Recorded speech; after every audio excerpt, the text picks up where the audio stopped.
everyone! Magandang Friday po sa inyong lahat. Welcome back to our channel. Siyempre, andito na naman ang inyong one and only Mama Mia para sa panibago na namang kwentong pagsasaluhan natin ngayong araw na ito. Nako, kakaiba tong kwento na to. Alam nyo ba, ang dami-dami naming exchange of messages nang nagpadala nito kasi marami kaming mga parang inayos sa kaniyang letter kasi medyo magulo nung una. Sana hindi kayo maguluhan sa pagkukwento namin ito. Pero medyo sensitive po ang ating topic ngayon. Ako naman. Pero bago ang lahat, akin munang babatiin ang lahat ng ating mga solid supporters, solid listeners, and syempre solid viewers natin dyan. Hello po. Kumusta kayo? Maraming salamat sa pakikinig ninyo at walang sawang pagsuporta nitong ating channel. Sa mga nakapag-subscribe na, yan sa inyo yan ha. Sa mga hindi pa po nakapag-subscribe, please do click the subscribe button and click the notification bell para lagi po kayong updated sa tuwing may bago tayong video na ilalabas nitong ating channel. Sana naman suportahan nyo at mag-subscribe na rin kayo. Hello nga pala kay Ray Babiera. Maraming salamat. Pa-shoutout raw kay Jalu Diaz Babiera. Napakabulol. Hi naman kay Leo Martin Muhar. Maraming salamat all the way from Kingdom of Saudi Arabia. Hi kay Florence Gallego. Salamat Florence. Christina Season. Lady Kim. Maraming salamat. Hi din kay Marilu Cabusas. Thank you so much sa iyo, Julian Ramilo. Ayun, hello po. Sana naman lahat pareho kay Julian. Di raw nag-skip ng ads. Sally, maraming salamat. Frix Magno from Santiago, Chile, South America. Hello po sa inyo. Hi kay Rio Piano. Maraming salamat. Kawaii Jazz Channel. Thank you so much sa pakikinig. Hello rin kay Joey Arbo of San Pedro, Laguna na always daw nakikinig sa atin.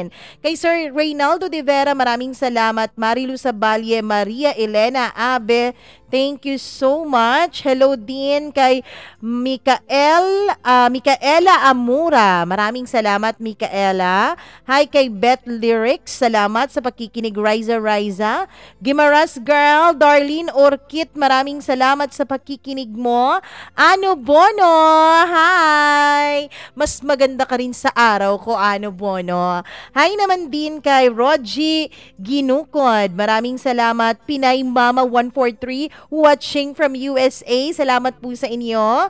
Pa-shoutout raw kay Lemery Batangas or pa-shoutout sa Lemery Batangas. Hi Ano. Hi naman po kay Gretchen Portuguese. Ayun, thank you so much sa pakikinig. Hello din kay Leonie Hisu. Hello din kay user WK4G. Ayun. Hi kay Jaime Rodriguez, Alex Casiano. Hi din kay Nida Estuaria. Maraming salamat sa pakikinig. Hello kay Christy 189. Maraming salamat. Hi daw from the birthplace of Vincent van Gogh, the Netherlands. Hi po sa inyong dyan. Maraming salamat, Marjorie Mortelia. Thank you so much sa pakikinig. Dina Aliparo. Hi kay Claudia Kapage. Maraming salamat, Claudia. Nakapag-comment talaga siya kahit na raw natin siya silent listener. Nung nakaraang araw siya na story nag-comment nung Wednesday. Wednesday pala. Hi kay Glyza Bilbar. Maraming salamat sa pagkikinig. Hello din kay Charmaine Jean Piscino. Thank you so much, Jack Palalios. Jeline Brigoli. Tuani Hintuan. Maraming salamat, Abigail Tenorio. Thank you so much po, Alda Amascual. At sa lahat po ng nakikinig sa atin, maraming salamat po talaga sa inyong lahat. Ako, hindi ko na po kayo maisa-isa, pero sa susunod nating video, pakinggan nyo, baka dun ko nabasa ang inyong mga comments. Kung wala, comment lang kayo ng comment. Baka sa susunod kayo na po ang ating mababati. And syempre, wag na nating patagalin dahil alam kong excited ka na. Eto na po ang kwento na itatampok natin ngayong araw. Dito lamang sa paborito niyong programa, ang Dear Mama Mia. Marami ang nagsasabi Na kapag ang isang bagay ay nagsimula sa mali at masama, ang ending daw talaga nito ay trahedya. Hindi ko alam kung karma ba ang tawag sa mga nangyari sa akin, Mama Mia. Pero sana sa mga nakikinig ngayon, pakinggan nyo hanggang dulo itong kwento ko. Dear Mama Mia, magandang araw sa inyong lahat kahit na ilang taon na ring hindi nagiging maganda ang araw ko. Pero sana maganda po ang araw ninyo. Itago nyo na lamang ako sa pangalang Marvin. Unang-una sa lahat, gusto kong magpasalamat sa iyo, Mama Mia. Dahil kahit nakailang pabalik-balik na itong sulat ko sa inyo, ay hindi pa rin kayo nagsasawang i-guide ako sa kung papaano ko ba ikukwento ang naging karanasan ko sa buhay. Hindi kasi ako marunong magsulat. Gusto ko lang talagang mag-share para naman kahit papaano ay mapakinggan ng iba. At syempre mapagkukunan na rin nila ng leksyon ang aking mga naging karanasan. Uumpisahan ko ang lahat nung pagkakataon na halos paliparin ko na ang aking motor. Sakay ako noon ng motorsiklo ko habang bumabiyahe at binabagtas ang mahabang highway. Kailangan na kailangan ko ng magmadali. Kailangan na kailangan ko ng marating ang isang silid kung saan naghihintay sa akin ang isang napakagandang dilag. Ang babaeng nagdala sa akin sa kalangitan. Ang babaeng paulit-ulit ko nang pinapaligaya at paulit-ulit na rin akong pinapasaya at pinapasarap. Ilang beses na rin may nangyari sa amin. Ilang beses na rin po na nagsalo kami sa kaligayahan sa ibabaw ng kama. At ngayon na namang gabi ay muli ko na naman siyang matitikman. Muli ko na naman siyang makakasayaw hanggang sa kami ay makarating sa rurok ng ligaya. Ang babaeng itago na lang natin sa pangalang Sheila. Si Sheila ay isang kasamahan ko sa trabaho na naging karelasyon ko. Galing ako sa inuman nung gabing yun, Mama Mia. May iilang babae rin kaming kasama doon sa inuman namin. Yung mga babae na yun, karamihan sa kanila ay inarkila ng aking mga kaibigan para maging partner nila nung gabi noon.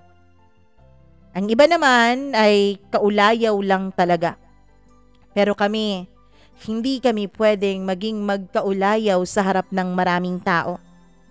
Yung mga babaeng nandoon sa inuman ay pwede naming yariin ang ilan sa mga yun dahil bayad naman. Ngunit, ewan ko ba, hindi talaga umaandar ang hilig ko sa babae sa mga ganong uri. Iisang babae lang ang nagpapaandar ng libido ko sa mga panahon na yon. Iisang babae lang ang gusto kong makasama sa kama. At yun ay walang iba kundi si Sheila. Ang tanging nasa isip ko lamang noon ay si Sheila ang kasalo ko sa paglalaro ng apoy. Ewan ko ba kung meron talagang dalang kakaibang excitement kapag bawal o patago ang pagkikita ninyong dalawa. Kapag patago ang pagpapaligaya ninyo sa isa't isa. Noong huli pong may mangyari sa aming dalawa, Mama Mia, ay naglahad na kami ng pag-ibig at hindi lang kalasuan ang nararamdaman namin para sa isa't isa. Kaso nga lang, parehong hindi pwede. Kaso nga lang, parehong bawal ilabas sa lipunan.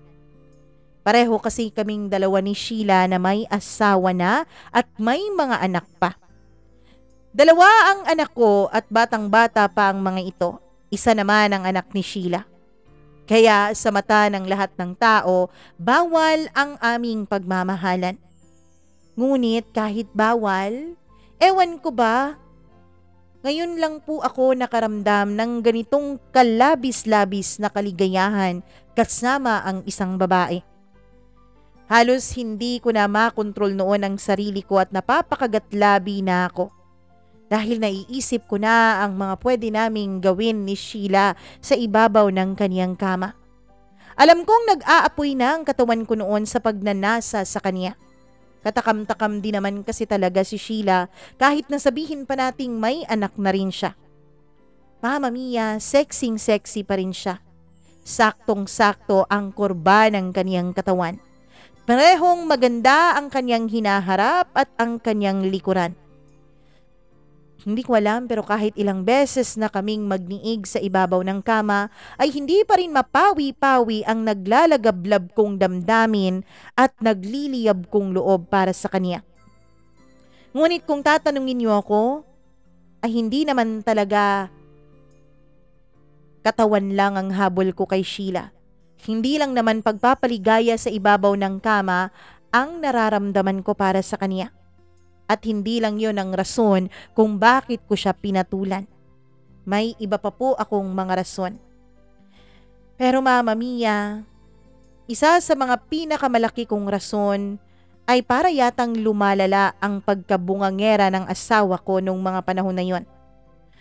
Ewan ko kung lahat ng lalaki ay nakakaranas nito, na sa tuwing umuwi ka galing sa trabaho, imbis na suporta, imbis na yakap at halik ang sumalubong sa'yo, ay mura at sermon na lang ang lagi mong naririnig mula sa asawa mo. Pagkagising ko sa umaga ay ganun din. Pagod na ako sa mga ganong klasing tagpo. Ilang beses ko nang hiniling na sana mag-iba naman ang takbo ng buhay ko. Sana naman isang araw magising ako na hindi ako binubungangaan ng aking asawa. At bilang isang lalaki, bilang isang tao Mama Mia, nangangailangan tayo ng kasiyahan. Nangangailangan tayo ng ligaya. Nangangailangan tayo ng tamang atensyon at tamang pag-aaruga mula sa ating asawa. Sad to say, hindi ko yun nakita sa asawa ko kundi kay Sheila lamang.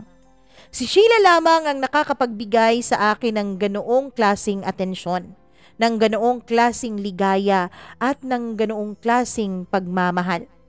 May koneksyon na kaming dalawa Mama Mia na kami lang ang nakakaintindi. Masama na kung masama, mali na kung mali. Pero ito talagang kailangan ko. Kailangan na kailangan ko. Nang makarating na ako noon sa bahay ni Sheila, ay agad akong pumasok at isinara ko ang pintuan. Habang humahakbang ang aking mga paa, ay hindi ko na maiwasang himasin ang sarili kong pagkalalaki.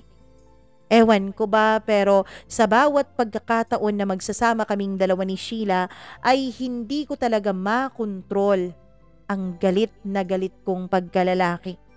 Parang gustong-gusto ko lagi siyang makasama at makasiping. Nag-iisa lang si Sheila sa panahon na yun sa bahay nila. Wala po silang masyadong mga kapitbahay dahil malalaki po ang lote ng kanilang subdivision. Tapos dahil mayayaman, hindi po katulad sa atin na medyo marami ang mga marites. Sa kanila po walang pakialamanan. Napakalaki ng mga bakuran kaya siguradong-sigurado ka na walang makakakita sa'yo kung pumasok ka man sa loob.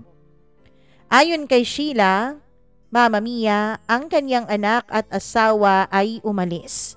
Pumunta raw ito sa kanyang mga biyanan at doon daw matutulog dahil dumating mula sa Amerika ang kapatid ng kanyang asawa at iniimbitahan sila doon. Nagpanggap lang daw si Sheila na masakit ang ulo niya at ang katawan niya kaya siya naiwan doon sa bahay. Pero ang totoo niyan, gagamitin namin ang oras na ito. Ang ilang oras na malaya kaming muling pagsaluhan ang aming bawal na pagpapaligaya sa isa't isa. Patuloy ang paghakbang ko habang tinatanggal ko na noon paunti-unti ang aking mga kasuotan. Hindi ko na alam kung saan-saan ko na tinapon ang aking t-shirt at pantalon. Halos hubot-hubad na akong pumasok sa loob ng silid niya. At nakita ko noong natutulog si Sheila habang naka-nightgown lamang ito at nakasuot ng isang maitim na underwear sa baba. Dahan-dahan ko siyang nilapitan at saka hinaplos ko ang kanyang balat.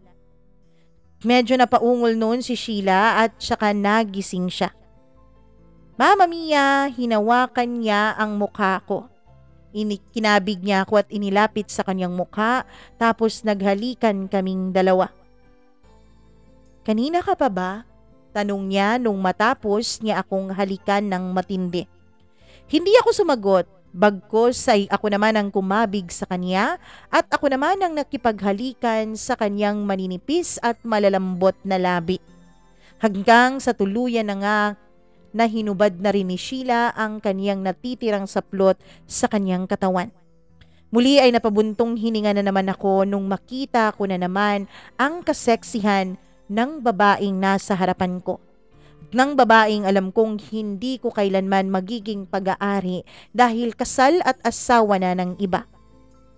Ang totoo niyan, hindi naman po nalalayo ang kaseksihan ni Sheila sa asawa ko. Maganda pa rin naman ang asawa ko at sexy pa rin naman ito. Kaya nga hindi ko maintindihan ang sarili ko, Mama Mia, kung bakit hindi na nagigising ang pagkalalaki ko sa asawa ko. Hindi gaya ngayon na nakikita ko si Sheila.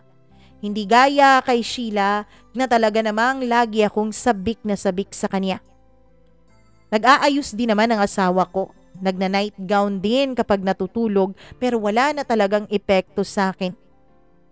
Ibinaglit ko na lang ang isipan ko tungkol sa asawa ko. Bumalik ang atensyon ko kay Sheila at saka sa pagpapaligaya ng kanyang katawan.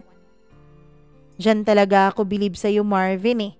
Magaling ka talaga, lalo na sa pag-explore ng katawan ko. Sambit ni Sheila habang napapapikit pa tuwing hinahalikan ko ang kanyang batok at lieg. Mama Mia, isa din talaga sa nagugustuhan ko kapag magkasama kami ni Sheila ay lagi niya akong puring-puri. Hindi katulad ng asawa ko. Kapag nagniniig kami, nakatikom lang lagi ang bibig. Nakapikit lang ang mga mata. Walang sinasabi. Oo, magaling din naman sa kama ang asawa ko pero ewan ko nakukulangan talaga ako. Lalo na nung makilala at makaniig ko na si Sheila. Paano nga ba nag-umpisa ang aming relasyong dalawa? Hindi naman ako ganito dati, Mama Mia. Hindi naman po ako playboy at hindi naman po ako sinungaling at manloloko. Ang totoo niyan, tinitake pride ko po na kahit kailan sa tanang buhay ko, wala akong girlfriend na pinagsabay. Lahat ng mga naging girlfriends ko noon ay paisa-isa lang talaga. Tapos umaabot pa ng 5 buwan na single ako matapos kong makipag-break, tsaka po ako papasok sa panibagong relasyon. Kaya hindi ko rin maintindihan ang sarili ko kung paano akong dumating sa ganitong klase ng relasyon. Nakilala ko po ang asawa kong itago natin sa pangalang Mika nung ako ay 3rd year college pa lamang. Si Mika naman noon ay nagtatrabaho sa isang fast food na nasa harap lang mismo ng aming paaralan. Lagi po kaming nandun ng mga classmates ko sa fast food na yon. Dun po kami tumatambay kapag walang klase at dun po kami nag-group study kapag meron po kaming paparating na mga exams. Hindi po kasi kami pinapaalis doon dahil marami din kong mag-order ang mga kaklase ko. Hindi naman ako mayaman tulad nila pero dahil medyo mas may utak ako sa kanila ay lagi nila akong isinasama. Lagi din nila akong nililibre sa lahat. Kaya naman nakakapunta ako sa mga ganong klaseng lugar kahit wala akong pera. Noong panahon na yun ay ako ang inutusan ng isa sa pinakamayaman naming classmates na bumili ng kahit na anong gusto ko para sa grupo. Binigyan niya ako noon ng 2,000 pesos. 5 lang kami noon. Anong o-orderin ko? Tanong ko. Natatakot pa akong mag-order nun, Mama Mia. Kayo ba naranasan nyo na matakot lumapit sa counter tsaka mag-order ng gusto nyong pagkain? Ewan ko ba, matalino naman akong tao pero kapag nakakaharap na ako dun sa counter at cashier ay parang nauutal ako at parang hindi na ako marunong magbasa. Ikaw bahala sa order natin, Marvin. Kung pwede mong ubusin yan, sige ubusin mo, sabi niya. Pero nahihiya akong mag-order eh. Ano ka ba? Huwag ka nang maghiya. Diyan ka sa panggitna. Tignan mo yung cashier. Di ba ang ganda? Diyan ka. Hindi, ayoko dyan. Doon na lang ako sa kabila. Pero pinilit nila akong pumila doon sa may gitna, Mama Mia. At nung malapit na ako ay nagsialisan sila at nagsiupuan dun sa napili naming table at naiwan akong nakatulala sa harap ng magandang dilag. Nung tignan ko ang kaniyang suot-suot na name tag ay nabasa kong Mika. M-I-K-E-A. Mika. Pautal-utal ko pang sabi. Isa nga, hindi, 5 nga po yung pinakamahal yung burger meal. Sabi ko. 5 po, sir? Tapos ngumiti siya ng pagkatamis-tamis. Oo. Natatakot po ba kayong umorder, sir? Huwag kayong matakot, di naman po ako nangangagat eh. Sabi niya, sabay ngiti at nahalata kong nagbibiro siya. Dahil sa kanyang ginawang pagbibiro, Mama Mia, ay mukhang nakampante naman ako. Na-relax naman po ang puso ko at saka nag-usap na rin kami. Pagkatapos niyang maibigay lahat ng orders ko ay lumapit na rin sa akin ang mga kaibigan ko at saka tinulungan akong magbitbit ng mga orders. Tapos doon na kami at lagi na kaming nag-aaral nun. Pero paminsan-minsan ay sinusulyapan ko rin si Mika sa harap ng counter. Hanggang sa mapansin ko na wala na siya doon. Siguro nag-break o nag-out na, sabi ko noon sa sarili ko. Mag-aalas 6 na rin noon ng gabi. Uy, umorder naman tayo ulit oh, tinitignan na tayo nung guard eh, sabi nung isa naming kasamahan. Ikaw ulit ang mag-order, Marvin. Ano? Yuko na. Wala na yung cashier na kaibigan ko. Kaibigan? Kakakilala nyo palang kaibigan na agad. Mama Mia, tulad nung kanina ay kinakantsawan na naman nila ako kaya wala na akong naging choice kundi ang tumayo at kinuha ang perang binigay sa akin at umorder na naman ulit. Palinga-linga pa ako noon sa paligid ko pero wala talaga akong nakita. Hanggang sa nung ako na ang nakaharap sa cashier ay eto na naman ako. Natutulala na naman ulit. Ano, hindi ka ba ulit marunong umorder? Sabi nung isang napakalambing na boses na nasa likuran ko. Nung lingunin ko siya ay gulat na gulat ako dahil si Mika pala yun. Leslie, bigyan mo siya ng burger meal. Yun pa rin po ba, sir? Tanong niya. Tumango ako at umoo. At nung makuha na ng cashier ang bayad ko at nag-assemble na siya ng mga order ko, ay tsaka ako kinausap ni Mika. Huwag mo na akong tawaging sir. Marvin na lang. Siguro magkaedad lang naman tayo eh. Oo, magkaedad lang tayo. Tsaka magkaskwela kaya tayo. Hindi lang tayo magkaklase pero iisa tayo ng building. Sabi niya. Talaga? Diyan ka rin sa university nag-aaral? Oo. Anong ginagawa mo dito? Working student. Ano pa? Sabi niya. Anong ginagawa niyo dito? Tanong niya nung hindi na ako umimik dahil hindi ko na alam ang sasabihin ko. Nag-aaral sa isang subject, mahirap kasi. Hulaan ko, math ba yan? Sinabi mo pa. Pwede bang sumama sa inyo mag-aral? Mag-year level lang naman tayo eh, magkaiba nga lang tayo ng classroom.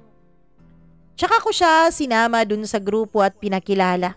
At dahil 5 lang po ang inabot, nung in-order kong burger meal ay pinagsaluhan na lang namin ni Mika yung sa akin. At mula nga sa araw na yun, Mama Mia, ay naging magkaibigan na kami ni Mika. Magkasama na rin kami sa tuwing merong group study. Kahit na ang totoo ay may mga subjects naman kaming magkakaiba, ay hindi na namin yun alintana. Magkasama kaming nag-aaral kahit magkaiba ang pinag-aaralan naming dalawa. Hanggang sa naging close na nga kami sa isa't isa. Matapos kaming magtapos ng kolehiyo ay doon ko na niligawan si Mika. Agad din naman niya akong sinagot kaya tuwang-tuwa ako. Agad din akong nag-prepare noon para sa board exam samantalang si Mika ay nagtrabaho pa rin at na-promote siya bilang manager sa fast food na yon. Kailan ka ba magre-review para sa board exam? Tanong ko sa kanya nung minsang mag-date kami isang Sunday afternoon. Sa susunod na lang. Kailangan kasi ng nanay ko ng gamot eh. Pareho pong mahirap ang mga pamilya namin ni Mika, pero mas nakakaluwang po ako dahil may tita po akong sumusuporta ng aking pag-aaral. Hanggang sa makapasa na nga ako ng board. At si Mika naman po ang pinag-review ko para sa board exam nung makahanap ako ng trabahong may magandang pasweldo. Mama Mia, kalaunan ay naging masaya naman kaming dalawa ni Mika. Hanggang sa pareho na kaming nakakatulong sa aming pamilya. Pero isang araw, we found out na nabuntis ko na si Mika. Umiiyak siya noon dahil hindi pa raw siya handang maging ina dahil marami pa raw siyang responsibilidad sa kaniyang mga magulang. Pero nangako ako sa kanya, Mama Mia. Nangako akong tutulungan ko siya sa kaniyang mga responsibilidad sa mga magulang niya. Nangako akong hindi ko siya pababayaan at lagi lang akong nasa tabi niya kahit na ano pa mang mangyari. Natuwa naman si Mika sa naging pangako ko, kaya nagsama na kami sa iisang bubong. Hanggang sa naging 2 na ang anak namin. At nung 2 na ang anak namin ay pinipilit na niya ako noon na kung kailan raw ba kami magpapakasal 2. Kaya ang konting naipon ko noon ay ginastos ko para makapagpakasal kami. Totoo nga naman, ang tagal-tagal na namin. 2 na nga ang anak namin tapos nagsasama na kami sa iisang bubong. Kailangan talaga na makasal na kaming 2. Dahil alam namin na magtatanong ang mga bata habang lumalaki sila. Kaya yun, nagpakasal na kaming 2. Pero Mama Mia, ewan ko ba kung merong may sasumpa yung pagpapakasal na yan at bakit nag-iiba na lang ang buhay ng 2 tao kapag naikasal na sa isa't isa. Ang akala ko kasi noon kapag naikasal na kayo, kapag nagsasama na kayo sa iisang bubong, kapag may blessing na mula sa Diyos, kapag legal na talaga ay mas magiging maayos ang lahat. Mas magiging masaya kayo. Pero hindi pala yun ang nangyari, Mama Mia. Hindi kami naging masaya. Siguro sa mga unang buwan, pero nung lumaon ng lumaon ay hindi na po. Pareho kaming may trabaho ni Mika, pero mas malaki ang sinasahod ko sa kanya. Kaya lang Mama Mia, yung sinasahod niya ay hindi naman po napupunta sa bahay, kundi dun lamang sa kanyang pamilya sa pang-maintenance ng kanyang ama't ina. Marami na kasing sakit ang kaniyang mga magulang at naiintindihan ko naman yon. Pero hindi lang po mga magulang niya ang sinusuportahan niya. May mga nakababata pang kapatid na nag-aaral si Mika, kaya kailangan niya rin yung suportahan. Nung una ay hindi naman ako umaangal. Nung una ay wala lang naman sa akin. Pero Mama Mia, napapansin ko po na para bang kahit bigas na bibilhin niya para sa bahay ay inihahati pa niya para mabigyan niya ang kanyang pamilya.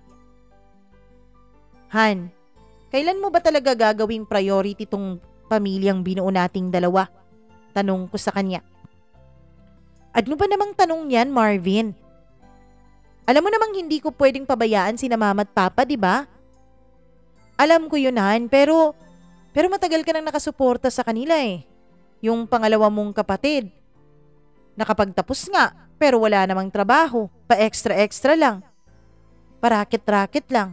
Yung pangatlo naman na pinag-aral mo pa, hindi nakapagtapos dahil biglang nabuntis at nag-asawa. Hanggang ngayon, kargo mo pa rin silang lahat eh.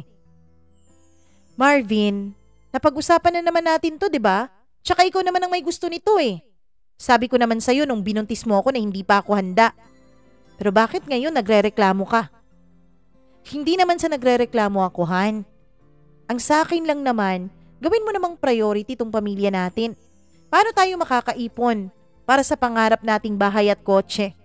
Eto na nga lang motor, nahihirapan pa akong bayaran buwan-buwan dahil nagpapadala pa tayo ng pera bukod sa mga groceries dun sa pamilya mo. Marvin, wag na natin tong pag-awayan, pwede ba? Alam mo naman na hindi ko pwedeng pabayaan ang pamilya ko eh.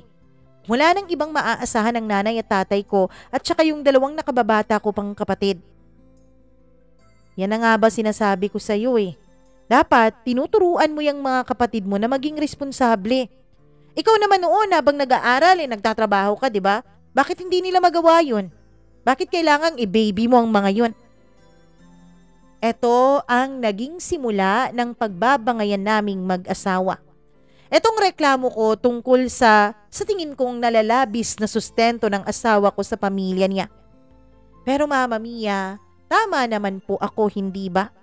Ako din naman, oo, sumusuporta din naman ako sa pamilya ko pero hindi naman ganun kagrabe. Hindi naman buwan-buwan dahil yung mga nakababata kong kapatid ay inobliga ko din naman. Kaya lang itong asawa ko parang superhero yata ng kanilang pamilya at siya na lang halos lahat ang gumagastos. At mula nga noon ay parang unti-unti na akong nawawalan ng amor sa asawa ko. Lalo na kapag lagi niyang pinagtatanggol ang kanyang desisyon na buhayin ang buo niyang pamilya. Mama Mia, yun na lang lagi ang source of away naming dalawa. Hanggang sa naririndi na rin ako sa boses niya. Naririndi na rin ako na lagi siyang kausap. Dahil kapag nag-uusap kami, kung sa umpisa ay malumanay, nauuwi lamang yun sa awayan at bangayan. Ewan ko ba? Kailanman ay hindi na kami nagkaroon ng matinong pag-uusap mula nung naging mag-asawa kaming dalawa. Hanggang sa pati pagniniig namin ay dumadalang na rin. Nagagalit siya sa akin kapag ginigising ko siya ng madaling araw. Kapag gusto kong magkaniig kaming dalawa. Ano ba Marvin? Antok na antok pa yung tao. Ginigising mo ako dahil lang sa ganyan? Responsibilidad mo to, Mika. Bakit ayaw mo akong pagbigyan? Mama Mia, ang nasa isip ni Mika ay ginagawa ko lang yun dahil naiinitan at nalilibugan ako. Hindi dahil mahal ko siya. Ang dami mo namang arte. Pinakasalan ka na nga't lahat. Kino-question mo pang pagmamahal ko? Sabi ko nung inilabas niya ang kanyang saloobin. Kasi hindi ka na tulad ng dati eh. Ang gusto mo na ngayon, diretso agad, bakbakan agad. Para makatapos ka agad, para makaraos ka agad, tapos balik ka na naman sa tulog. Anong tingin mo sa akin? Baboy na para usan? Mama Mia, sa galit ko ay iniwanan ko siya noon sa kama. Diyan ka na nga. May asawa ka na. Wala namang kakwenta-kwenta. Sabi ko. Papalabas ako ng pintuan noon nung binato niya ako ng unan at sinabi niyang wag ko raw siyang tawaging walang kwenta dahil kung tutuusin, siya raw halos lahat ang gumagawa ng mga gawaing bahay. Yun na nga lang maitutulong mo sa akin eh. Kasi gastusin, di ka naman tumutulong. Lahat ng sweldo mo napupunta sa pamilya mo. Pamilya mo rin naman kami, Mika. Sabi ko. At mula nga noon ay ayoko nang umuwi ng maaga. Mula nga noon ay sumama na ako sa mga kaibigan ko at mga barkada. Hindi naman ako ganito dati, Mama Mia. Oo, may mga kaibigan ako. Oo. Meron namang paminsan-minsan na nakikisali ako sa kanila lalo na kapag merong special occasion. Pero mula nung parang wala na akong katahimikan na nararamdaman sa pamamahay namin, ay ayoko na pong umuwi ng maaga. Kahit na walang okasyon, ako na ang nag-aaya sa mga kaibigan ko na magliwaliw kaming lahat at pumunta sa kung saan-saan at mag-inom. Dahil nga roon, ilang beses na rin akong umuwi ng bahay na nakainom at napapansin yon ng asawa ko at hindi niya yon pinapalagpas. Bawat pag-uwi ko, bunga nga agad. Kesyo, ang gabi-gabi ko na raw umuwi. Tapos lagi pa raw akong umiinom. Gusto mo bang magpakamatay? Gusto mo bang sunugin yung atay mo? Naku Marvin, kung gusto mong mamatay, kumuha ka muna ng mga insurances please. Baka naman ako talaga magbabayad sa lahat ng utang mo. Sabi niya. Huwag kang mag-alala. Hindi ko magbabayad ng utang ko kapag namatay ako. Sabi ko naman. Sa inis niya ay lagi niya akong hinahampas. Pero isa naman po ang may pagmamalaki ko sa inyo, Mama Mia. Kahit na ilang beses akong pinagbuhatan ng kamay ng sarili kong asawa, kailanman ay hindi ako gumanti sa kanya. Hinahayaan ko na lamang siya kahit na ang totoo ay gustong-gusto ko na pong baliin ang kanyang bibig sa sobrang sama niyang magsalita sa akin. Hanggang sa naririndi na rin ako sa mga pinagsasasabi niya. Ewan ko ba pero rumirehistro sa Isipan ko Mama Mia ang mga sinabi niyang sana raw kumuha ako ng maraming insurances kapag gusto kong magpakamatay at patayin ang sarili kong katawan dahil sa sobrang pag-inom ng alak. Pakiramdam ko noon ay pera lang talaga ang gusto ng asawa ko. Kahit kailan din Mama Mia, tuwing gabi ay hindi po siya nangangalabit sa akin. Tuwing magkatabi kami ay hindi siya nangangalabit para magniig kaming dalawa. Pakiramdam ko ay manhid ang asawa ko pagdating sa sex. Well, Mama Mia, magaling naman si Mika, lalo pa nung bago pa kaming magsama at nung mag-boyfriend-girlfriend pa lang kaming dalawa. Mainit naman po siya noon sa kama. Mainit naman po ang pagmamahalan naming dalawa. Ewan ko kung anong nagbago. Ewan ko kung bakit siya nagbago ng ganon. Hanggang sa wala na akong makitang kaligayahan at katahimikan sa bahay. Puro na lang away. Ni hindi ko na nga nakakausap at nakakasama ang mga anak ko dahil maagang maaga akong umaalis at gabing-gabi na ako kung umuwi. At as usual, kapag umaga bago ako umalis, dakdak ng asawa ko ang baon ko. Kapag naman nakakauwi na ako ng bahay, dakdak pa rin ng asawa ko ang sasalubong sa akin. Walang pinagbago. Hanggang sa Mama Mia, nakilala ko nga si Sheila. Si Sheila ay bagong transfer sa company namin. Hindi naman siya bagong empleyado. Bago lang siya sa branch na yon dahil nailipat ang mister niya sa trabaho dun sa aming lugar. Taga-probinsya po sila noon, Mama Mia. Manager po ang posisyon niya. Ibig sabihin, boss ko siya. Itong si Sheila, unang kita ko pa lamang sa kanya ay nagandahan na talaga ako. Pero di hamak naman mas maganda ang asawa ko. Kaya lang may kakaibang dating talaga sa akin si Sheila. Pitit na maputi, na kulot at mahaba ang buhok. Yun ang description ko sa kanya. Pero kahit na pitit siya Mama Mia, ay yung kurba ng kanyang katawan ay wala naman talagang pagkukulang. Yung height lang talaga niya ang medyo maliit. Saktong 5 feet lang po siya. Samantalang ako Mama Mia ay umaabot ng 5'9". Unang tingin ko pa lang sa kanya ay attracted na ako. Pero wala namang kinakakapanibago noon. Mula kasi nung hindi na kami masyadong nagmamahalan ng asawa ko, hindi na kami masyadong affectionate sa isa't isa, ay palagi na po akong nakakakita ng mga babaeng magaganda. Palagi na po akong nag-a-appreciate ng mga babaeng magaganda lalo na ang hubog ng katawan. Sila na lang po kasi Mama Mia ang nagpapainit ng katawan ko kapag nasa loob ako ng banyo. Oo, doon ko na lang inilalabas ang frustration ko. Nagmamariang palad na lang po ako at nagsosolo dahil wala namang kwenta kahit na may asawa ako dahil hindi ko naman ito magalaw kahit kailan ko gusto. Kaya iniwasan ko na lang. Mama Mia, direct supervisor at direct manager ko po si Sheila. Kaya sa kanya ako nagre-report ng lahat ng mga kailangan ko sa opisina. Hanggang sa unti-unti ay nagiging close kaming dalawa. Nag-umpisa yon nung minsan na pareho kaming matagal na nakauwi dahil pareho kaming may kailangang tapusin sa trabaho. "Oh Marvin, andito ka pa?" Tanong niya nung palabas na siya ng kanyang opisina at bitbit na ang kanyang mga gamit. Oo ma'am . Kailangan ko tong tapusin para ma-submit na. Baka kasi malate na naman ako bukas. Nako, baka naman kung saan-saan ka pa pumupunta kaya ka nalilate. Biro niya. Hindi naman ma'am. O siya, matagal ka pa ba dyan? Hindi ko alam . Kasi hindi ko maintindihan tong isang report. Alin ba ang hindi mo maintindihan? Sabi niya, sabay lapit sa akin. Eto po . Nakaupo ako noon Mama Mia at nakaharap sa aking computer. Itinuturo ko sa kanya yung sheet na hindi ko maintindihan. Lumapit naman po siya sa akin at yumuko at tinignan kung ano yung tinuturo ko. Kaya lang sa pagkakayuko niya ay medyo lumawlaw po yung kanyang suot na pang-itaas. Kaya naman kitang-kita ko na po ang kanyang kaseksihan ng kanyang dibdib na nakapag-cleavage pa talaga nung mga panahon na yon.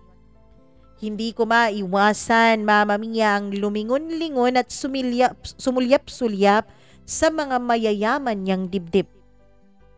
O ayan, eto ganito lang, sabi niya. Pero hindi ako makapag-concentrate sa kanyang tinuturo. Nakatingin lang talaga ako noon sa kanyang dibdib. At kapag nararamdaman kong lumilingon siya sa akin ay agad-agad kong binabawi ang tingin ko mula doon at isinisentro ko sa computer ko. O nakuha mo na ba? Tanong niya. Ano ka ba naman? Ang dali-dali lang yan. Teka nga, nakikinig ka ba sa tinuturo ko o nasa iba yung mga mata mo? Sabi niya. Napahiya ako nung mga panahon na yon, Mama Mia. Baka makaramdam siya na binabastos ko siya. Pero hindi po ganun ang naging reaksyon niya. Tumawa pa siya. Well, hindi kita masisisi. Marami namang may gusto dyan. Ewan ko lang dun sa asawa ko. Bakit hindi yan pinapansin? Talaga po? Bigla akong sagot. Sorry ma'am. Nabigla lang po ako. Ayos lang yun. At saka, isa pa, wag na lang ma'am ang itawag mo sa akin. Sheila na lang kapag tayong dalawa lang. Sige, halika. Turuan kita. Kuha mo nga ako ng silya doon. Agad-agad akong tumayo at kinuha ko siya ng silya. Mama Mia, bang tinuturuan niya ako sa report na gagawin ko ay hindi ko maiwasan na makaramdam ng kakaiba sa aking katawan. Sumasamyo kasi sa ilong ko ang mabangong-mabango niyang amoy. Amoy dalaga, amoy presko. Hindi rin ako nakapag-concentrate pero nakukuha ko naman kahit na konti yung kanyang sinasabi sa akin at tinuturo. Hanggang sa natapos ko na nga ang report ko. Pero hindi ko alam na inaantay niya pala ako at nakatulog na siya sa kakaantay sa akin. Nung matapos ako ay tinapik ko ang balikat niya. Ma'am, hindi pa po kayo uuwi? Tanong ko. Ayan ka na naman Marvin eh. Sabi kong wag ma'am, di ba? Sabi kong Sheila na lang. Tapos ka na ba? Uwi na tayo. Kasi, natapos na ako ma'am pero, Sheila pala, natapos na ako pero bakit andito ka pa? Naantay kasi talaga kita. Gusto ko kasi talagang magpahatid sana sa'yo. Mahirap nang sumakay ngayon ng taxi at saka nakakatakot na dahil gabing-gabi na. Mag-aalas 11 na oh. Wala po ba kayong dalang sasakyan? Tanong ko. Coding kasi ako ngayon. Tsaka yung asawa ko hindi na ako masusundo. Ayos lang ba sa'yo kung magpahatid ako sa bahay namin? Huwag kang mag-aalala. Gagasolinahan ko na lang yung motor mo. Sige po. May dala naman po akong extrang helmet pero helmet po yun ng asawa ko eh. Ayos lang. Hindi naman siguro marumi ang ulo ng asawa mo. Biro niya. Sige po, tayo na. Mama Mia, nung umangkas na siya sa akin at yumakap sa bewang ko, ay hindi ko na talaga alam noon kung bakit hindi na mapakali ang katawan ko sa sobrang init na nararamdaman ko. Ang totoo niyan, meron pa sana kaming inuman nung mga kumpare ko nung araw na yon, kaya lang tinext ko na lang sila at sinabi kong hindi na ako makakarating pa. Mas importante sa akin itong pagkakataon na madikit sa katawan ko ang katawan ng babaeng pinagpapantasyahan ko halos araw-araw sa loob ng banyo. Mama Mia, dikit na dikit ang kanyang dibdib sa aking likuran. Kahit na may mga damit naman kami nung mga panahon na yon, ewan ko ba pero kakaibang init talaga ang aking nararamdaman. Pinipigilan ko na lang ang sarili ko. Hanggang sa maihatid ko na siya sa bahay nila. Nagpasalamat siya sa akin at nagbigay ng 300 pesos bilang pampagasolina pero hindi ko na tinanggap yon. Nagpumilit pa siya. Sige na, gusto kong makabawi. Gusto kong may maibayad sa'yo. Ano bang gusto mong bayad?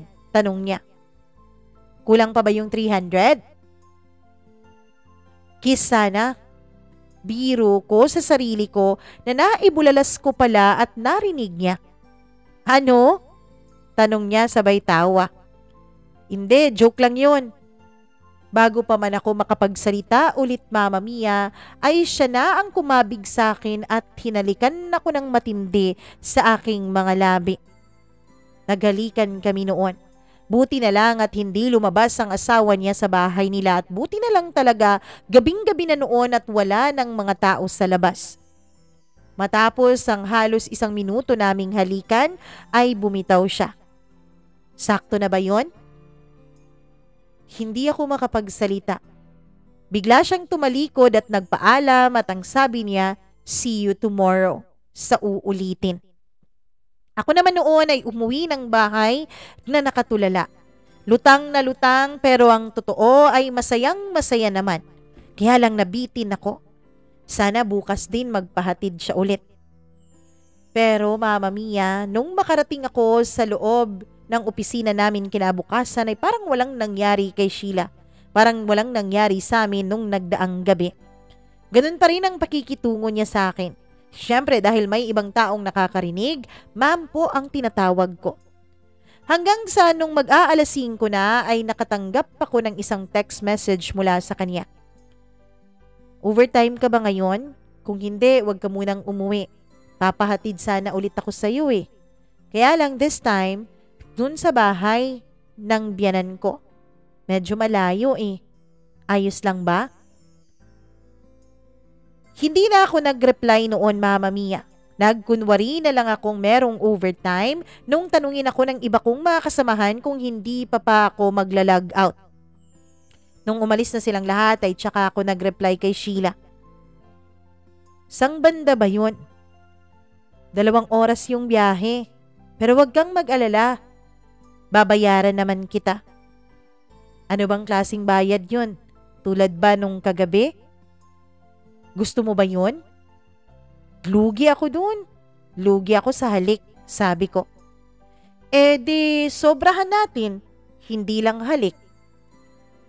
Mama Mia, ewan ko ba pero na-excite ako nung marinig kong sinabi niya sa akin ang mga bagay na yon. Hindi lang halik. Sobra pa sa halik ang ibibigay niya sa akin. "Sige ba? Ano, out ka na ba?" tanong ko. "Okay, mag-a-out na ako." "Mauna ka na. Hintayin mo na lang ako dun sa may 7-Eleven. Doon na lang tayo magkita para hindi makahalata yung mga gwardya." Alas 6 na noon kaya alam namin na kung meron mang lumabas na mga empleyado ay nakasakay na lahat at wala na doon sa malapit. Tanging ang gwardya lamang ang aming iniiwasan nung mga panahon na yon. Alam mo kasi Mama Mia, sa mga opisina, hindi mo na itatanong mas mga chismoso-chismosa yung mga gwardya. Bas may marami silang alam na chismis, hindi lang lumalabas sa bibig nila at hindi na lang nila sinasabi sa inyo pero sinasabi nila yun sa kapwa nila mga gwardya. Kaya naging maingat kaming dalawa. Nagantay ako ng halos 15 minutes dun sa 7-Eleven. Bumili muna ako ng Slurpee at saka ininom lahat ng yun. Ilang saglit pa ay dumating na siya. "O ano, tara na? Hindi ka ba gutom?" "Hindi eh." "Tara na, para hindi tayo masyadong gabihin sa daan." Umangkas na siya sa akin.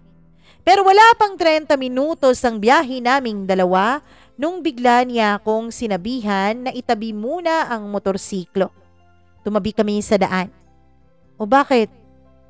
May nararamdaman ka bang kakaiba? Tawag ng kalikasan?" Biro ko. "Hindi. Wag muna tayong tumuloy." "Ano? Bakit?" Sinabi ko naman sa kanila na gagabihin talaga ako eh. Mag-aalas 7 pa naman, 'di ba? Gusto mo short time muna tayo? Nagulat ako sa sinabi niya Mama Mia. Mahinhin po kung tutuusin ang panlabas na anyo ni Sheila. Hindi po yung babaeng ganon, kagarapal kung magsalita. Kaya nagugulat ako ngayon. Nagulat ka ba? Sorry nangangailangan lang kasi yung katawan ko. Yung asawa ko kasi 2 linggo na eh. 2 linggo na akong tigang. Hindi ko naman mapaligaya sarili ko. Pero kung ayaw mo naman Marvin, di naman kita pipilitin. Naisip ko lang kasi baka gusto mo. Dahil sa klase ng paghalik mo sa akin kagabi, mukhang ikaw din. Tigang na rin. Hindi na ako sumagot. Bagkos ay umangkas ulit ako sa motorsiklo ko at tinawag ko siya at umangkas na.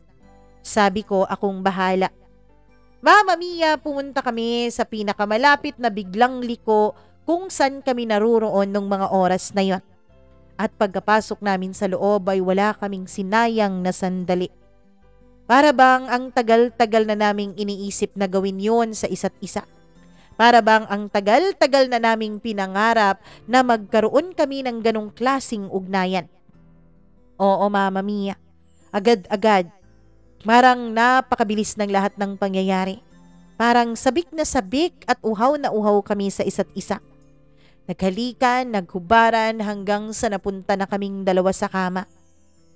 Matapos ang nangyari sa amin dahil short time lang, ay naligo na kami at lumabas. Pagkatapos ay inihatid ko na siya sa bahay ng biyanan niya. Pero syempre hindi doon sa eksaktong address. Pero Mama Mia, nakita pa kami ng asawa niya. Kinabukasan dahil Sabado ay hindi kami nagkita. Ayoko ring i-text siya dahil baka mabasa ng asawa niya. Ayoko ring i-chat siya. Pero nagpanggap na lang ako noon na meron akong naiwan sa opisina. Ma'am, makakapunta po ba kayo ng office ngayon? May naiwan kasi ako eh. Nag-reply naman siya. Marvin, hindi ako pwede ngayon. Merong lakad ang buong pamilya. Kaya ayun, naisip kong ayos lang naman siguro siya. Ang tagal-tagal na dumating nung Lunes. Sa totoo lang, nung mga panahon na yon, Mama Mia, tulad din ako ng karamihan sa mga Pilipino. Ayaw na ayaw ang Lunes dahil balik trabaho na naman. Balik kayod na naman. Pero ewan ko ba, nung mga panahon na yun ay halos hilahin ko na ang bawat oras para dumating na sa wakas ang Lunes at makumusta ko na si Sheila. Pagdating ko ng opisina ay nandun na siya. Ayos naman ang kanyang itsura. Naka-sleeveless pa siya noon at nakamaigsing palda at saka nakapag-heels. Tinitignan kong mabuti ang kanyang katawan kung meron siyang pasa o kung anuman dahil baka naghinala yung kanyang asawa. Pero wala naman. Nung makaupo na ako ay nakatanggap ako ng mensahe mula sa kanya. Ano, kita ulit tayo later? Sige ba? Sagot ko. Mabilis na natapos ang mga trabaho ko. 3:00 pa lang ng hapon ay tapos na ako kaya sinabi kong mag-early out ako. Pinarinig ko talaga sa lahat ng kaopisina ko na may kailangan akong gawin para sorpresahin ng anak ko. Pero hindi naman yun totoo, Mama Mia. Ang totoo ay napag-usapan naming dalawa ni Sheila na magkikita kami sa biglang liko kung saan unang may nangyari sa amin. May dala daw siyang kotse kaya pupuntahan na lang daw niya ako doon at mauna na lang ako. At doon nag-umpisa ang aming bawal na relasyong dalawa. Doon nag-umpisa, Mama Mia, ang halos araw-araw na may nangyayari sa amin. Kalimitan sa mga yon ay pang short time lamang. Tumatagal lamang kami kapag ang kanyang asawa ay wala at may inasikaso. Pero hindi din naman masyadong matagal dahil may anak naman siyang naghihintay sa kanya sa bahay. Stay out kasi ang tagapangalaga ng kanyang anak kaya kailangan niyang umuwi rin ng maaga-aga. In short, Mama Mia, kapag wala siyang regla, nasa 2 hanggang 3 oras lang ang pagsasama namin sa bawat araw. At sa 2 at 3 oras na yun ay sinusulit talaga namin. Sinusulit naming paligayahin ang isa't isa. Aaminin ko, masayang-masaya ako kapag kasama ko si Sheila. Nung una, Mama Mia, ay ang kasiyahan na yon ay purely physical lamang. Purely hanggang kama lamang. Pero nang lumaon ay nagkaroon kami ng connection sa isa't isa. Lalo na, Mama Mia, nung unti-unti kaming nag-open up tungkol sa mga buhay pamilya namin. Tungkol sa aming mga problema. Naiintindihan ni Sheila ang mga pinagdaanan ko. Sabi pa niya, napakaswerte daw ang asawa ko sa akin. Bakit daw binubungangaan pa ako? Kung sana lang daw siya ang naging asawa ko, hindi ko mararanasan ang mga pagbubungangang ganon. Di ko alam kung makakarma ako sa sasabihin ko. Pero Mama Mia, wini-wish ko talaga nung mga panahon na yun na sana maibalik ang oras. Sana una kong makilala si Sheila. Nang sa ganoon ay siya ang mapangasawa ko at hindi si Mika. Wala din namang nagbago sa aming dalawa ni Mika. Ang totoo niyan, medyo naglaylo naman ang kanyang pagdanag sa akin dahil napapaaga na ako ng uwi. Kung noon Mama Mia umuuwi ako ng alas 11 ng gabi o alas 12 ng madaling araw, nung nagkaroon na kami ng relasyon ni Sheila ay mga alas 9 o alas 10 lang ng gabi ako inaabot at nakakauwi na. Hindi na rin niya naaamoy ang amoy alak kong bibig kaya medyo kumalma siya.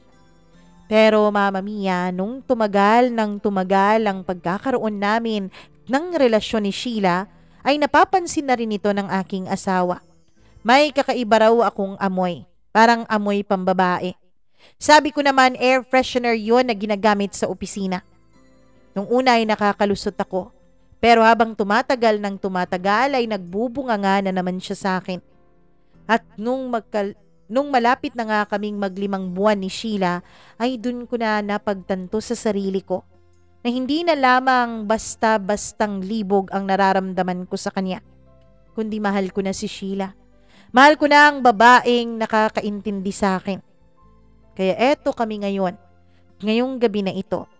Wala ang kanyang asawa, Mama Mia, at ang kanyang anak. Hindi yon unang pagkakataon na magniniig kami sa bahay nila. Kasi noon, kapag wala talaga ang kanyang asawa, ay doon kami nagniniig nang sa ganoon ay mabantayan namin yung kanyang anak at mapatagal ang pagsasama naming dalawa. Mama Mia, tulad nga ng sabi ko, walang marites sa mga kapitbahay nila. Malayo ang kapitbahay sa isa't isa, kaya malayang-malaya kaming gawin ang lahat kapag wala ang kanyang asawa. Kaya eto ulit kami ngayon. Hinahalikan ko ang kanyang buong katawan. Sa hita, sa binti, sa lieg, sa dibdib, sa likod. Pakiramdam ko ay para akong lalaking hubadera nung mga panahon na yon. Sa bawat pagkakataon na may mangyari sa aming dalawa ni Sheila kasi pakiramdam ko ay nasa isang pelikula kami. Ewan ko ba pero gustong gusto ko kapag pinupuri niya ako na magaling akong magpaligaya sa kanya. May na-imagine akong mga senaryo sa isip ko na ginagawa ko naman. Pilit ko talagang pinapakita na sexy ang bawat galaw ko na nakakaakit at nakakadagdag init. Mama Mia, nung mahubad ko na lahat ng damit niya, ay agad kumalat sa buong kwarto na yon ang mabango niyang halimuyak. Ang halimuyak ng kanyang pagkababae. Nababaliw talaga ako sa kanya. Baliw na baliw kami sa isa't isa. Kung pwede nga lang Mama Mia ay hindi na matapos ang pagniniig namin sa bawat araw. Kung pwede nga lang ay wala ng katapusan ang pagsasama naming iyon. Bawat haplos at halik ko sa kanyang katawan ay walang itinutugon si Sheila kundi halinghing at ungol na hindi na niya pinipigilan nung mga panahon na yon dahil pareho namang wala ang kanyang mag-ama. Kasi tuwing nandoon ang kanyang anak, syempre Mama Mia, pinipilit naming pigilan ang aming ingay. Pinipilit naming wag iparinig sa bata dahil kahit natulog na ang bata baka magising pa ito. Baka makita pa niya ang ginagawa namin ng kanyang ina. Ewan ko ba? Pero sa bawat parte ng katawan ni Sheila na hinalikan ko, wala talaga akong pandidiri na nararamdaman. Kahit yung mga parte, Mama Mia, na hindi na dapat inaabot ng halik ng tao ay hinahalikan ko pa rin. Sobra talaga kaming dalawa kung magpaligaya sa isa't isa. Isang bagay na masayang-masaya naman ako. Isang bagay na kontentong-kontento naman ako. At bawat paghalik ko sa labi ni Sheila ay siya namang laging sinasalubong niya sa akin ang mga salitang napakagaling ko, napakagwapo ko, at mahal na mahal niya ako. Oo, Mama Mia, naglabas na kami ng pagmamahal sa isa't isa. Naaalala ko ang ganitong tagpo namin ng asawa ko nung una pa lang kaming naging mag-boyfriend at girlfriend. Nung unang hakbang pa lamang ng aming relasyon, nung kami ay hindi pa kasal. Bakit hindi kaya bumabalik ang ganitong pakiramdam kapag kasama ko sa kama ang aking asawa? Ngayon ay kay Sheila ko na ito nararamdaman. Siguro Mama Mia, si Sheila na talagang nag-iisang babaeng laman ng puso't isip ko. Kung maibabalik ko lang sana sa ganon ang relasyon naming dalawa ni Mika, siguro ay wala ng problema. Siguro ay hindi ko nahahanapin pa kay Sheila ang pakiramdam na ganito. Nasa kasagsagan kami ng aming pagtatalik noon, nung bigla kaming makarinig ng lagabog ng pintuan. Gulat na gulat naman kami, pero bago pa kami makapag-react ng maayos Mama Mia ay nakarinig na kami ng sigaw mula sa labas. Sigaw ng kanyang asawa. Sheila!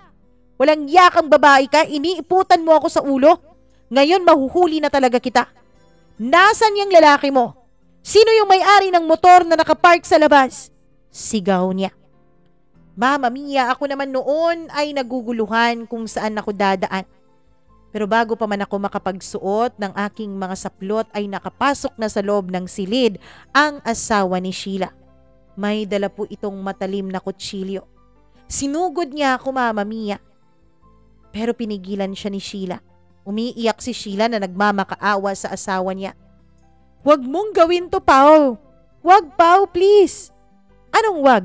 Iniiputan mo ko, tapos ngayon, makikiusap ka sa akin, babae ka? Mama Mia, itinulak niya si Sheila at tumapon ito sa may pintuan. Doon naman, dahil sa sobrang galit ko na nakitang nasasaktan ng babaeng mahal ko, ay sinugod ko siya at sinuntok. Nabitawan niya ang hawak niyang kutsilyo at nagsuntukan kaming dalawa. Pero nung sinipa niya ako Mama Mia, ay muli niyang nahawakan ng kutsilyo.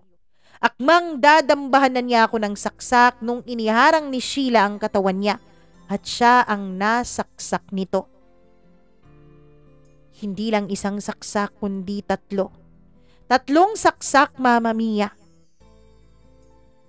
Pinigilan ko na siya noon pero sobrang galit na galit at nanlilisik ang kaniyang mga mata. Nung tignan niya ang kaniyang kamay at nakita niya ang mga dugo sa kaniyang kamay, ay bigla siyang napaatras. Pagkatapos ay tumakbo na ito. Nakatarak pa sa kanyang tagiliran o sa tagiliran ni Sheila ang kutsilyong hawak nito.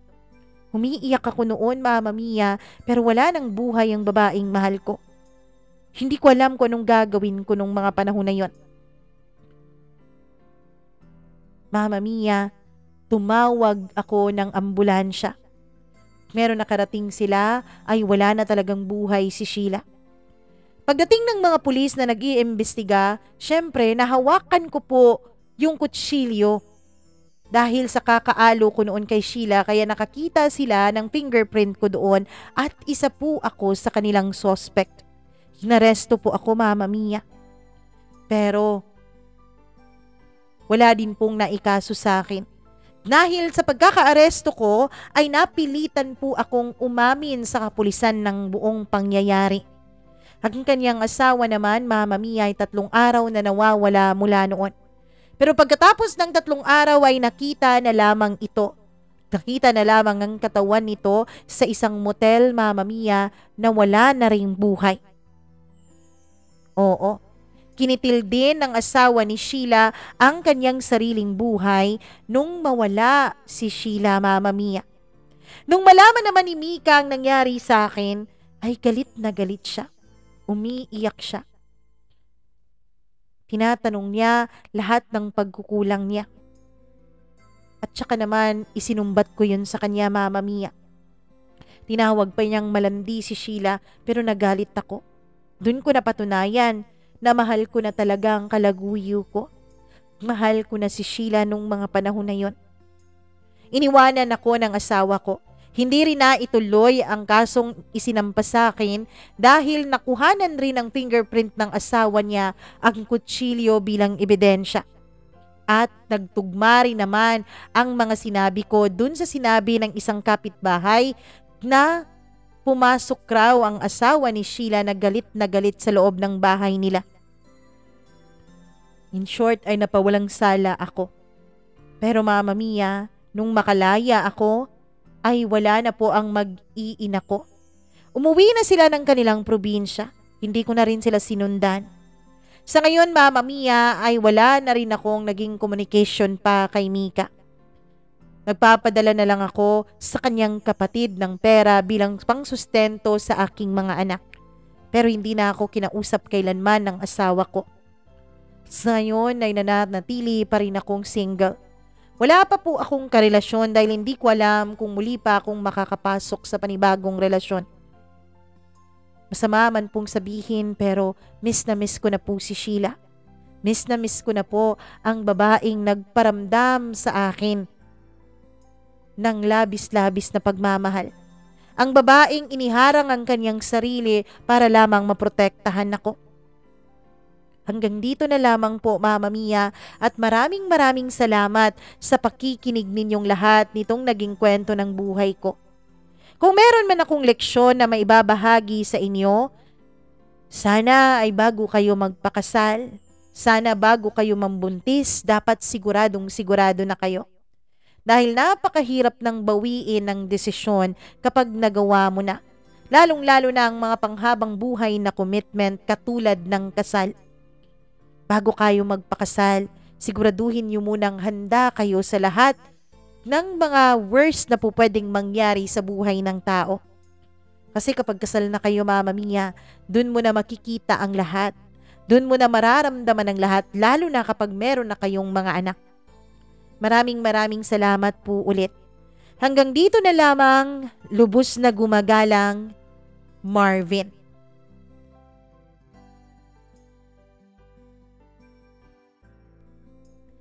Hay, naku Marvin! Eto na naman tayo sa mga kwentong ganyan eh. Pero morbid naman masyado ang kwento mo. Talagang nawala sa mundong ibabaw si Sheila. Hindi lang siya, kundi pati ang kanyang asawa. Marvin, sarili mo lang iniisip mo, ano? Oo, naiintindihan kita na hindi ka magawang ipagtanggol ng asawa mo, na hindi ka magawang i-prioritize ng asawa mo. Hindi ko sinasabing walang kasalanan ng asawa mo, pero wala pong kasalanan na enough na rason para lokohin mo siya ng paulit-ulit. At alam mo ba kung anong ang pinakamalaking naging collateral damage sa ginawa mo, Marvin?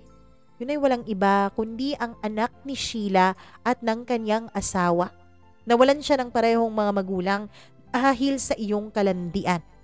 Nawalan siya ng mga magulang na dapat ay gumagabay at pumoprotekta sa kanya dahil sa relasyon ninyong bawal ni Sheila. At yung mga anak mo nawalan din ng tatay. Hindi rin naman talaga ibig sabihin na kapag nakakapag-provide ka financially, responsabling tatay ka na. Hindi naman ibig sabihin na kapag nakaka-provide ka ng kanilang mga pangangailangan, materials, mga kailangang material, ay mabuting ama ka na. Hindi yun. Ang pagiging mabuting ama, bukod sa pagpo-provide, bukod sa pagsisiguradong hindi nagkukulang ang anak mo, ay yung dapat lagi kang present sa bawat okasyon ng buhay nila. Siguro hindi mo pa yun ngayon mararamdaman, Marvin, kasi bata ka pa. Pero kapag tumagal ang panahon, kapag nangangailangan ka na sa mga anak mo, kapag nangungulila ka na sa kanila, dun mo mararamdaman na hindi ka na nila kailangan. At kadalasan kapag nangyayari yon ay huli na ang lahat dahil hindi ka na nila mapatawad. Sa ngayon, nagbigay ka pa talaga ng leksyon-leksyon para sa aming lahat, ha? Pero ang leksyon ko masasabi sa iyo, dapat sa ngayon ayusin mo ang relasyon mo sa asawa mo. Kung hindi man kayo magbabalik bilang mag-asawa, sana maging civil naman kayo sa isa't isa para pareho kayong nandyan para sa mga anak ninyo. Hindi yung inaasa mo na lang sa kanyang pagiging nanay at tatay. Tulad nga ng sinabi ko, hindi nagtatapos sa mga material na bagay at sa pangangailangang pinansyal ang pagiging isang mabuting ama. Maging responsable ka sana sa anak mo dahil dalawa naman kayong gumawa ng mga anak mo. Okay? At sana silip-silipin mo rin yung anak ni Sheila at nung asawa niya kung maayos bang buhay ng bata. Dahil kung may malaki kang pagkakautang dun sa batang yon, Dalawang tao, dalawang magulang niyang sabay nawala sa kanya dahil sa kalaswaan at kalandian ninyo. Sige nga, sasabihin mong pagmamahal yan. Para sa akin, di yan pagmamahal eh. Kalandian yan. Kalandian dahil hindi palagi na akong galit sa mga letter sender ngayon. Anyways, maraming salamat sa inyong pagkikinig. Kung meron po kayong opinion, ano bang gusto nyong ibahagi nitong ating sender na si Marvin, please do share your kuro-kuro down there. Ayun, message lamang po kayo, comment lamang, at saka huwag kalimutan na isubscribe at i-click ang notification bell nitong ating channel para lagi naman kayong updated sa tuwing may bago tayong video na i-upload at ilalabas. Huwag kalimutan na mag-follow sa ating mga social media accounts at Mama Mia CDO on TikTok, Facebook, and Instagram. Kung merong sariling kwento, email lamang po kayo. Syempre, magsulat, tsaka i-type, tsaka i-email sa atin, mamamiacdo0317@gmail.com. Maraming salamat po sa inyong pakikinig. Ako pong nag-iisa ninyong Mama Mia. Magandang araw sa inyong lahat.